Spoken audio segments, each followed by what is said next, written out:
Hey, what's up guys? We are here on our upgraded 28 by 28 house. This is the Alchemy one. I'm going to go over the benefits of why you want to upgrade your house and what these new specialty crafting stations do.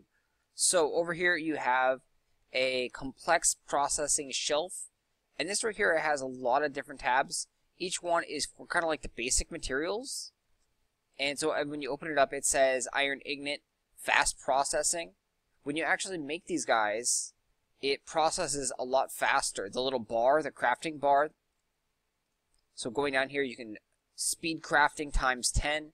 And you don't need any special proficiency to do this. So if you have a whole bunch of stone or a whole bunch of iron, you can craft this really, really fast. So right here, ultra fast batch processing. So let's go over here and show you what I'm talking about here. We have a couple of these items. So here's just, well, we don't want to do trade pack. Let's go to leather. So we have some leather. We can craft one. So just a simple one. And you can see the bar goes about 2 times faster. It's pretty quick right there. If you want something faster and you have a lot more of them, you can go ahead and craft in bundles of 10. And you can see this is the old bar. This is how fast it used to be.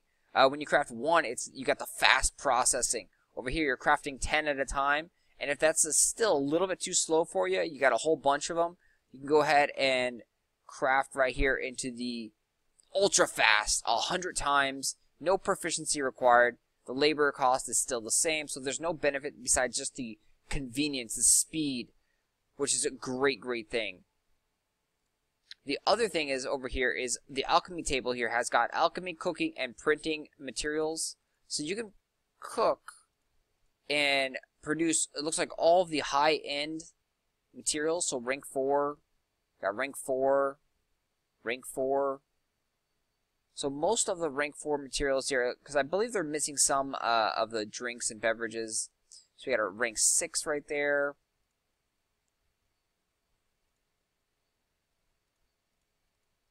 So for the most part, it looks like a good bunch here. And all it does is actually allows you to craft these without the prerequisites and without the proficiency requirement.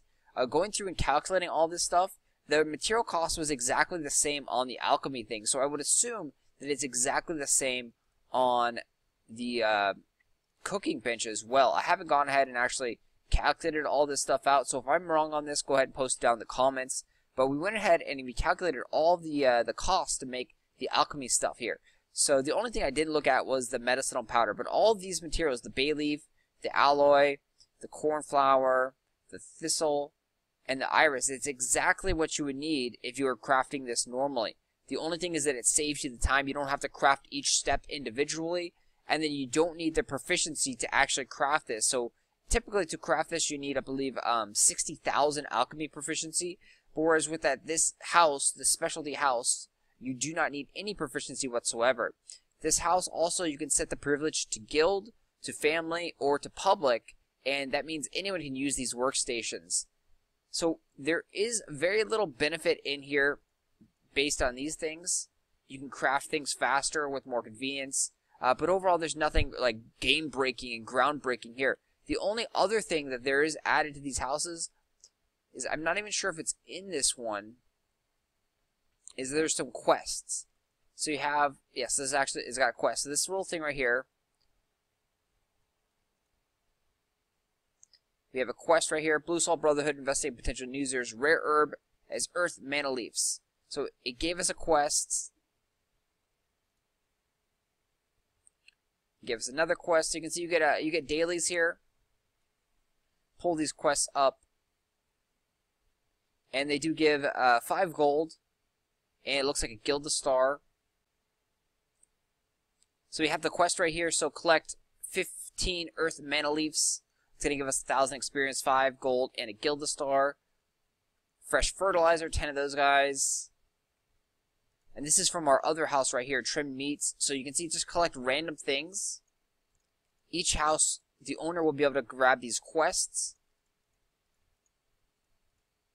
And you can get a gilda star and 5 gold out of them. So a small little profit. So over in the long run, the house will kind of pay for itself, especially with the gilda stars. You get 2 quests, and over here, spend 100 labor to accept a vocation quest for bait worms, earth manawees, or warm fertilizer. So if you want, you can go ahead and abandon that quest, and then it will give you a new quest for bait worms, earth mana leaves, or warm fertilizer. So you can kind of recycle and refresh. If you you get the bad quest that you don't really want and RNG season does not favor you, you can go ahead and spend 100 labor. Probably not worthwhile. I mean, labor is a very valuable commodity, so yeah, 100 labor for 5 gold, that's 5 silver or labor points. I probably wouldn't do that, but hey, it's up to you guys. Anyway, so that's all the features that I've found here with these new houses. It doesn't seem like they're really worthwhile to upgrade, to be honest with you. So to each their own.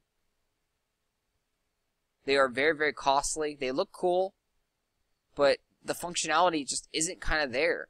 The thatched farmhouses possibly might be better. You might get more farming space out of this.